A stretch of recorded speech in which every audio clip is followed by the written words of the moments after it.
La Deuxième République est une expérience particulièrement brève, à peine 4 ans. Elle se démarque pourtant par le caractère historique des réformes qui l'accompagnent. La première est bien évidemment l'abolition de l'esclavage. Il y a aussi les lois portant sur la liberté de la presse, ainsi que, et c'est ce qui nous intéresse, la proclamation du suffrage universel. Celui-ci concerne tous les hommes âgés de plus de 21 ans. Nous sommes alors le 2 mars 1848 et cette date est importante car la France devient le premier pays européen à adopter le suffrage universel masculin. Nous devons préciser masculin car malgré les revendications de plusieurs militantes, les femmes restent exclues du droit de vote. Avec le suffrage universel, le nombre de votants grimpe aux alentours de 9 millions. Les Français votent à 2 reprises au cours de l'année 1848.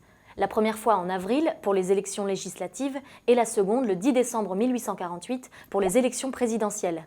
Il s'agit là des premières du genre. Jamais auparavant les citoyens n'ont été appelés à élire un président.